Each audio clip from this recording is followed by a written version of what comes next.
Il y a quelques instants, les autorités de l'État ont enfin confirmé ce qui était réellement arrivé à Marty Majorotto, le trappeur légendaire et star de longue date de Mountain Men. Pendant des années, Marty a disparu des écrans de télévision et de la vie publique, se retirant plus profondément dans la nature sauvage qu'il avait toujours appelée sa maison. Son absence a laissé un silence qui ne semblait pas naturel pour un homme autrefois si visible, si vivant, dans les coins les plus rudes de l'Alaska. Les rumeurs se sont répandues rapidement et sans pitié. Certains ont affirmé qu'il avait choisi de disparaître complètement, coupant tout lien avec le monde extérieur. D'autres ont craint que quelque chose de bien plus sombre ne se soit produit. Mais aujourd'hui, après des années de questions sans réponse, le département de la sécurité publique de l'Alaska a publié une déclaration officielle qui change tout ce que nous pensions savoir.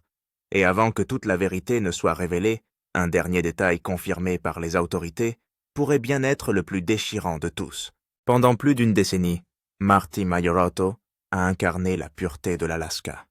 Les téléspectateurs de Mountain Men l'ont vu affronter des blizzards, tirer de lourds pièges dans la neige jusqu'à la taille et survivre dans des conditions qui auraient pu briser la plupart des gens en quelques heures. Marty n'a jamais cherché la célébrité. Les caméras ont simplement suivi un homme qui vivait déjà la vie qu'il aimait, guidé par son instinct, sa patience et un respect inébranlable pour la Terre. Mais au fil des saisons, les fans ont commencé à remarquer des changements subtils. Marty parlait moins son temps, à l'écran se réduisait. Ses paroles prenaient un ton réfléchi comme s'il fermait tranquillement un chapitre. Dans 2020, il a annoncé son départ de la série, expliquant qu'il voulait passer plus de temps avec sa famille et protéger la vie tranquille qu'il chérissait par-dessus tout. Après cela, les mises à jour ont complètement cessé. Pas d'interview, pas d'apparition publique, pas de réassurance. Pour quelqu'un d'aussi profondément lié à la nature que Marty, ce silence était plus fort que n'importe quelle tempête. C'est alors que des murmures ont commencé à circuler depuis Fairbanks. Un rapport des gardes forestiers mentionnait l'incendie d'une cabane non identifiée près du fleuve Yukon, une zone où les habitants savaient que Marty se réfugiait souvent. Les médias sociaux se sont mis à spéculer, mais les autorités sont restées muettes. Les jours se sont étirés en semaines et le manque d'informations n'a fait qu'alimenter les théories les plus sombres. Certains pensaient que Marty avait disparu par choix, se retirant encore plus loin dans la nature. D'autres craignaient qu'une tragédie ne se soit produite au cours de l'une de ces expéditions en solitaire. À l'insu du public, une enquête discrète était déjà en cours. Des équipes de recherche ont été déployées discrètement, passant au peigne fin les forêts enneigées, où l'on savait que Marty opérait pour la dernière fois. Elles ont trouvé des traces qui soulevaient plus de questions que de réponses, des empreintes de raquettes partiellement effacées par la dérive de la neige, les restes d'un abri incendié et une vieille motoneige à moitié enfouie dans la glace. Mais il n'y avait aucun signe de la présence de Marty lui-même. Au fur et à mesure que la nouvelle se répandait dans les petites communautés de l'Alaska, une sinistre prise de conscience s'imposait. Quelque chose avait terriblement mal tourné. Le homme qui avait enseigné à des millions de personnes comment résister aux éléments les plus rudes du monde était maintenant au centre de son propre mystère dans la nature. Lorsque les Alaska State Troopers ont finalement rompu leur silence, la communauté des survivalistes est restée immobile. Leur rapport initial a confirmé qu'une recherche officielle était en cours depuis des mois, menée dans la plus stricte confidentialité à la demande de la famille Majorotto. Le terrain où Marty a opéré pour la dernière fois était impitoyable. Une toundra isolée où les températures descendaient en dessous de 40 degrés sous zéro, où les vents tournaient sans prévenir, et où même les hélicoptères avaient du mal à rester en vol. Les équipes de recherche ont déployé des drones, des caméras thermiques et des chiens pisteurs, suivant les indices les plus ténus sur des kilomètres de sol gelé. Ce qu'ils ont découvert a dressé un tableau obsédant. Près des restes de leur cabane incendiée, les enquêteurs ont retrouvé des fragments d'un traîneau de trappeurs, des outils marqués, des initiales de Marty, et un journal calciné, dont les pages sont à peine lisibles, mais indiscutables. À l'intérieur, les dernières entrées décrivent l'aggravation du temps, la diminution des provisions et une ligne glaçante qui a glacé tous ceux qui l'ont lu. La tempête arrive plus vite que je ne le pensais. Là, À la même époque, la population locale se souvient d'un blizzard sans précédent qui s'est abattu sur l'intérieur du Yukon, surnommé plus tard le White Silence. La visibilité a été réduite à néant, les vents ont déraciné les arbres comme des allumettes, et les radios d'urgence sont restées inactives pendant des jours. Lorsque la tempête Efkatet est finalement passée, elle a laissé des dégâts sur des kilomètres de terre sauvage. Les équipes de secours ont déclaré par la suite qu'il aurait été pratiquement impossible de survivre à de telles conditions pour quiconque se serait trouvé sur son passage. Pourtant, ceux qui connaissaient Marty refusaient de croire qu'il pouvait être pris si facilement. Ses compagnons de trappe le décrivaient comme un homme capable de lire le vent, de sentir le danger avant qu'il n'arrive et de se préparer au pire avec une conscience presque surnaturelle. Si quelqu'un pouvait sortir vivant de cette tempête, disait un ami de longue date, c'était Marty. Pourtant, sans aucune observation confirmée, et avec seulement des fragments de preuves, l'espoir commençait lentement à s'évanouir. Puis la semaine dernière, tout a changé. Un pêcheur voyageant le long de la rivière Tanana a fait une découverte effrayante, une série d'effets personnels figés dans la glace. Parmi eux se trouvaient un couteau artisanal, une boussole et une petite pochette en cuir gravée des initiales MM. C'était le premier indice indéniable depuis des années. Lorsque les autorités ont confirmé que les objets appartenaient à Marty Mayoroto, l'enquête est passée instantanément du stade de la spéculation à celui de l'urgence. La pochette en cuir préservée par le froid brutal est devenue l'élément de preuve le plus important jusqu'à présent. À l'intérieur se trouvaient des souvenirs très personnels, une photo usée de la femme et de la fille de Marty, plusieurs pépites d'or qu'il était connu pour transporter depuis ses débuts de trappeur, et une note pliée écrite de son écriture incomparable. Le message était bref mais profondément troublant. Il disait « Si vous trouvez ceci, je suis allé vers le nord. » Ces 5 mots ont ravivé l'espoir, mais aussi la confusion. Nord d'où et vers quoi? Au nord de la rivière Tanana se trouve une vaste étendue impitoyable de nature sauvage gelée qui s'étend sur des centaines de kilomètres vers le cercle arctique, une terre que peu d'hommes ont jamais traversée seuls. Les State Troopers ont immédiatement élargi leur zone de recherche, faisant appel à des pisteurs connaissant bien l'intérieur du Yukon. Ils ont découvert de faibles traces de raquettes s'éloignant de la rivière, disparaissant lentement au fur et à mesure que le terrain s'élevait. Ce qui a le plus troublé les enquêteurs, c'est la direction. Les traces pointaient directement vers une formation déchiquetée de falaises connue localement sous le nom de Dead Teeth, danse morte, tristement célèbre pour ses chutes soudaines et ses pentes mortelles. Les habitants ont prévenu les équipes de recherche que les boussoles fonctionnaient souvent mal à cet endroit en raison des interférences magnétiques. Malgré le danger, les soldats ont continué à avancer. Les images d'un drone ont ensuite capturé les contours de ce qui semblait être un abri de fortune, construit avec des branches d'épicéa et des bâches. Mais lorsque les équipes au sol sont arrivées sur place, il ne restait que des cendres. L'analyse médico-légale a confirmé que le feu avait été allumé délibérément, probablement pour se réchauffer ou comme signal. Des bandes de peau d'animal, des pièges improvisés et un exemplaire abîmé du manuel du trappeur de l'Alaska ont été éparpillés sur le site. L'état des objets laissait supposer quelque chose d'extraordinaire. Quelqu'un avait survécu là pendant des semaines, voire des mois, après la tempête. La question que personne ne pouvait s'empêcher de poser était la même que celle qui résonnait en Alaska, et au-delà Marty Mayoroto aurait-il pu vivre aussi longtemps seul au fin fond du Grand Nord? Cette possibilité a provoqué une onde de choc chez tous ceux qui ont suivi l'affaire, et c'est cette question sans réponse qui continue de hanter l'histoire aujourd'hui. Alors que l'État gardait le silence sur ses prochaines actions, un pilote local nommé Jim Bradford s'est manifesté affirmant qu'il avait vu ce qui ressemblait à un homme seul agitant une fusée éclairante près de la base des Dead Teeth lors d'un survol quelques mois plus tôt. Il n'y avait pas prêté attention à l'époque, mais il est maintenant certain qu'il s'agissait de Marty. À la suite de la déclaration de Bradford, les autorités ont lancé une deuxième expédition dans la région des Dead Teeth, déterminée à vérifier l'affirmation. L'équipe était composée de policières de l'État, d'experts en recherche et sauvetage, et de 2 amis de longue date de Marty qui connaissaient mieux que quiconque ses habitudes de survie. Le voyage a été éprouvant, de la neige jusqu'aux genoux, des voiles blancs soudains, et des vents glacés qui pouvaient dénuder la peau exposée en quelques minutes. Chaque pas en avant était une bataille contre la nature elle-même. Pourtant, quelque chose dans l'air semblait différent cette fois-ci, comme s'il se rapprochait de la vérité. Près d'un groupe d'épicéas à environ 3 kilomètres de la supposée observation de la fusée éclairante, ils sont tombés sur une petite clairière. Là, à moitié enfoui sous la neige, se dressait un abri rudimentaire fait de rondins et de branches. À l'intérieur, l'équipe a trouvé les restes d'un foyer, des os de gibier piégés et une veste de flanelle déchirée, reconnue instantanément par l'un des amis de Marty. Ils ont su alors qu'ils avaient enfin atteint l'endroit où ils s'étaient tenus pour la dernière fois. L'air est étrangement calme pendant qu'ils examinent le site. À côté du foyer se trouve une petite boîte métallique contenant des notes méticuleusement enveloppées dans du papier ciré pour les garder au sec. La première note se lit comme une bûche. Les dates, les températures, les sources de nourriture et les conditions météorologiques. Les entrées étaient régulières et composées à la manière classique de Marty.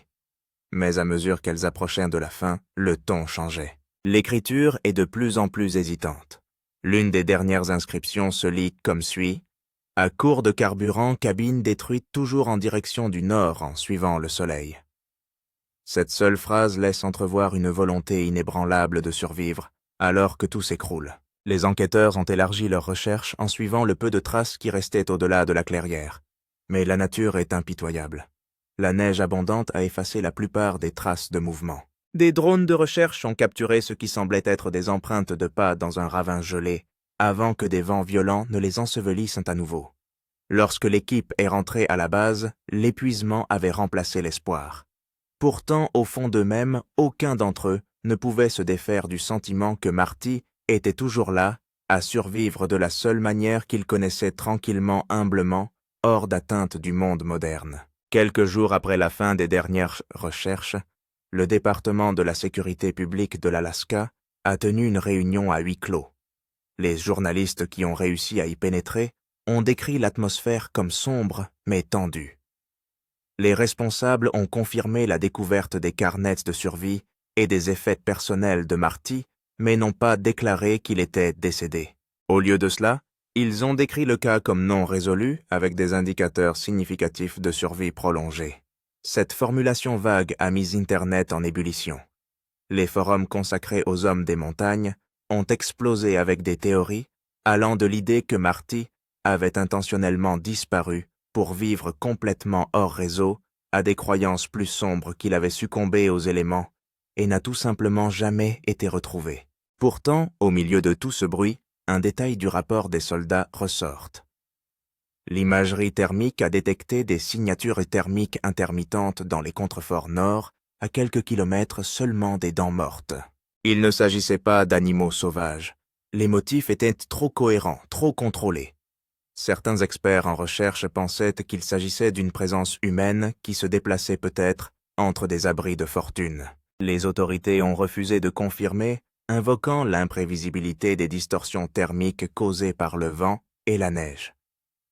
Mais les fans de la série, et en particulier ceux qui connaissaient les méthodes de Marty, voyaient les choses différemment.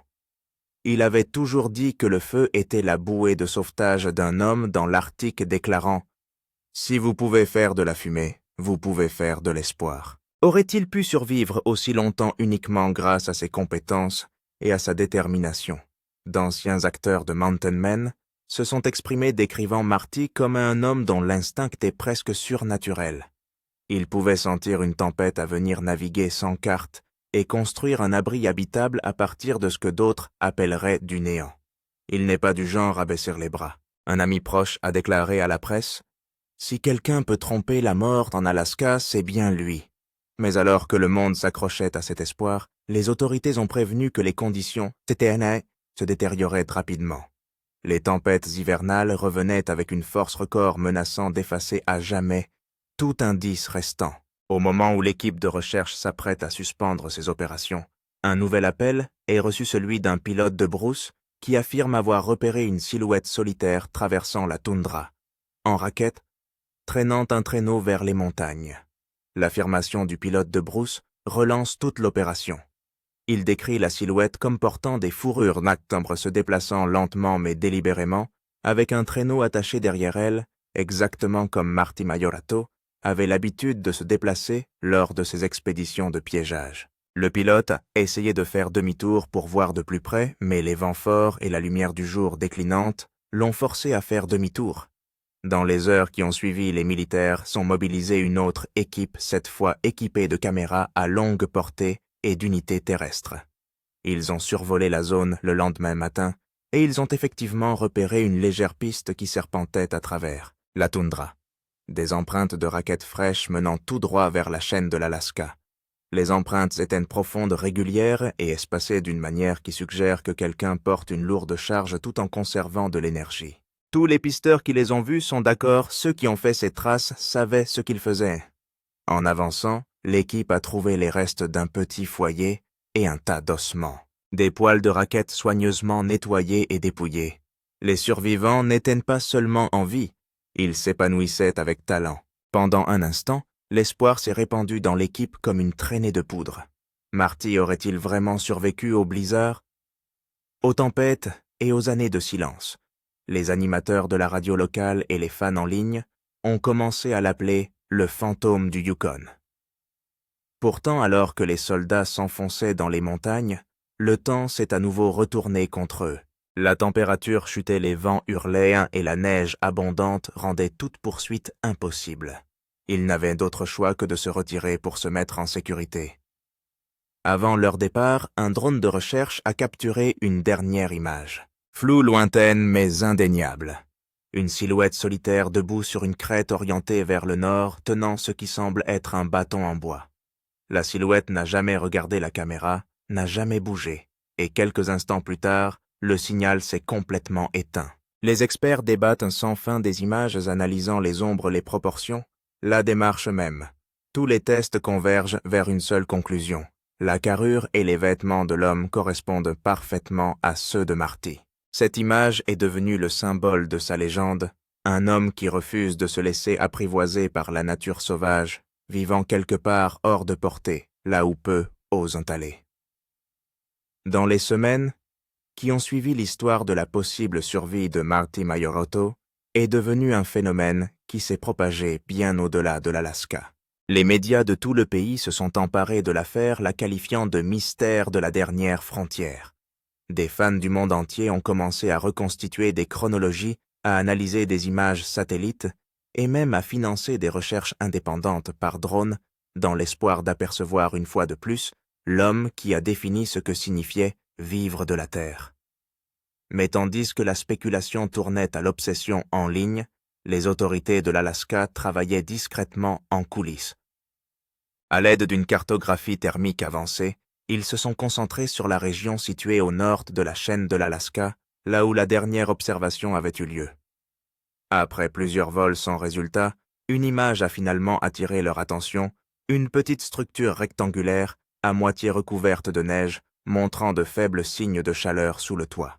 Les militaires ont immédiatement envoyé une petite équipe par hélicoptère, luttant contre des vents violents pour atteindre le site. Lorsqu'ils ont atterri, ils ont trouvé ce qui ressemblait à une simple cabane en bois, construite à partir des épicéas environnants. De la fumée s'échappait encore faiblement d'un petit tuyau en métal qui traversait le toit. L'équipe de recherche s'est approchée prudemment, s'annonçant par haut-parleur, mais personne n'a réagi. Lorsqu'ils franchirent enfin la porte, ils ne trouvèrent personne à l'intérieur, mais seulement des signes d'activité récente. Des peaux d'animaux étaient soigneusement accrochées au mur. Une bouilloire trônait encore au-dessus de braises mourantes. Sur la petite table en bois se trouve un simple mot écrit d'une main familière. « Arrêtez de chercher, je suis rentré ». La signature reste celle de Marty. L'air à l'intérieur de la cabine est ça, chargé d'émotion. L'écriture correspond aux échantillons précédents. La phrase lui ressemble simple, calme, absolu. Mais où est-il maintenant? Les soldats parcourent les environs, mais ne trouvent aucune trace. C'était comme s'il s'était évanoui dans la neige. Lorsque la nouvelle de la note a circulé, l'incrédulité s'est instantanément répandue. Certains ont parlé de fermeture. D'autres ont affirmé qu'il s'agissait d'un canular, d'une fausse piste, élaborée par quelqu'un qui essayait de protéger la vie privée de Marty. Ses proches, cependant, ont déclaré que le message était indéniablement de son style. C'est exactement ce que Marty écrirait à déclarer son frère Jeff. S'il a dit qu'il était chez lui, cela signifie qu'il est là où il doit être, là-bas. Les autorités de l'Alaska ont refusé de déclarer l'affaire close, la qualifiant d'ouverte et en attente de contacts futurs. Mais pour ceux qui connaissaient le cœur de Marty, la signification était claire. Il avait choisi sa voie, une voie au-delà du bruit de la vie moderne, une voie enracinée dans la solitude qui lui donnait la paix. Au cours des mois suivants, les pilotes volant près de la chaîne de Brooks ont rapporté des observations étranges de minces traînées de fumée s'élevant des vallées vierges de toute civilisation, une lueur occasionnelle de métal reflétant la lumière du soleil, peut-être un toit en fer blanc ou un signal de miroir. Chaque observation ajoute une nouvelle couche à la légende. Qu'il ait voulu être trouvé ou non, Marty Mayoroto était devenu bien plus qu'un homme. Il était devenu l'incarnation vivante de la nature sauvage elle-même. Quelque part au fin fond de l'Alaska, là où le silence engloutit tout, le trappeur se promène peut-être encore sous les aurores boréales, libre, invisible et intact. Il y a quelques heures, le ministère de la Sécurité publique de l'Alaska a fait une annonce discrète mais puissante qui a mis fin à des années de spéculation tout en ouvrant un tout nouveau chapitre de la légende de Marty Mayoroto. Dans une déclaration confirmée à plusieurs médias, les autorités ont révélé que l'enquête finale sur l'affaire de Marty était officiellement terminée. Après des années d'analyse de tests ADN et d'examens croisés d'écriture, ils ont confirmé l'authenticité de la note trouvée à l'intérieur de la cabane.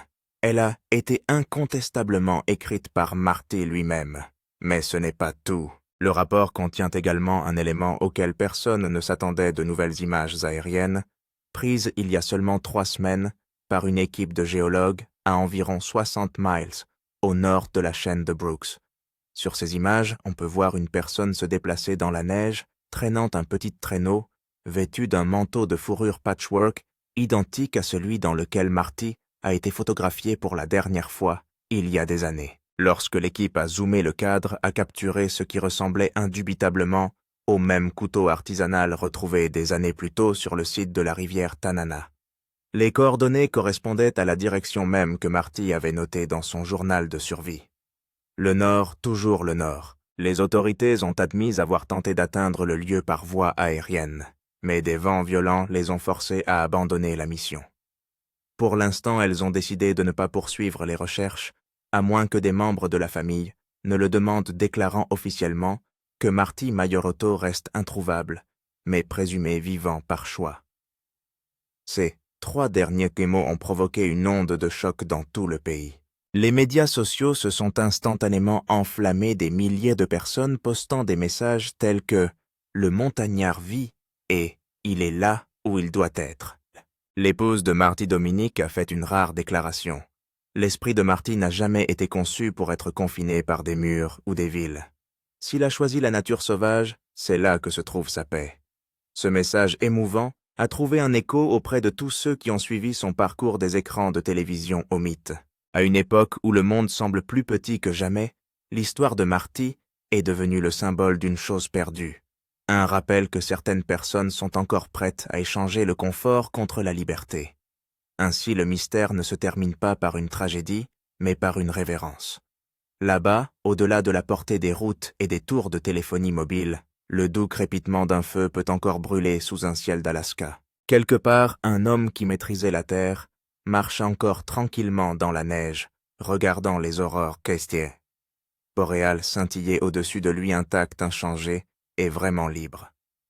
Pour les millions de personnes qui l'ont admiré, c'est la fin qui semble juste ni partie, ni perdue, simplement chez lui, là où la nature se souvient encore de son nom.